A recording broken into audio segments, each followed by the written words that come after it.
In today's video, I'm going to teach you how to track total rewards in BambooHR. Total rewards brings together base pay, variable pay, benefits, time off value, and perks so employees and HR can see the full picture of compensation. We'll walk through getting it enabled, entering the right data, and sharing clear statements and reports. Start by signing in to your BambooHR account, head to your company's BambooHR subdomain, and log in with your credentials. Once you're in, open the left menu, choose compensation, and then select total rewards. If you don't see total rewards, it simply means it hasn't been enabled yet, and an administrator will need to turn it on. If you're an admin, click the gear icon for settings, go to compensation settings, then open total rewards. Enable the sections you want employees to see, such as show base pay, show variable pay, show benefits value, show paid time off value, and show perks and additional rewards. You can toggle these on or off to match your company's communication strategy. Many teams start with pay and benefits, then add perks later. Next, add compensation data so the dashboard can calculate totals accurately. Go to People, open an employee's profile, and select Pay Info. Enter the base salary or hourly rate, the pay schedule, any bonus structures, allowances, overtime rules, and pay changes with their effective dates, so history is preserved. This information syncs automatically into total rewards.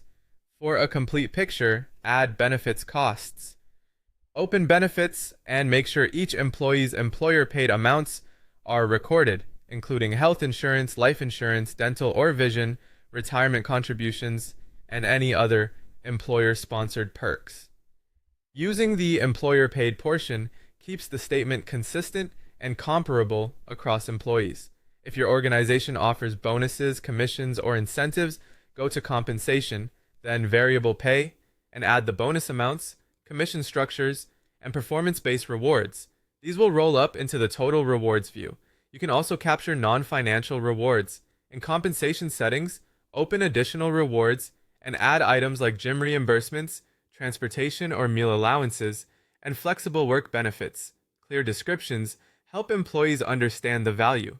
To view an individual statement, open the employee's profile, choose compensation, and click Total Rewards. You'll see a breakdown of salary, bonuses, benefits value, perks, and total yearly compensation, which is especially useful during reviews and offer discussions. If you want employees to access their own statements, go to Settings, then Access Levels, open Employee Access, toggle View Total Rewards, and save. Consider piloting access with a small group first to confirm data quality. Finally, for reporting, open Reports and choose either Compensation Report or build a custom report. Include fields like salary, bonus, benefit value, and total compensation, then export as CSV, PDF, or Excel. Keep data updated regularly for the most accurate statements and insights.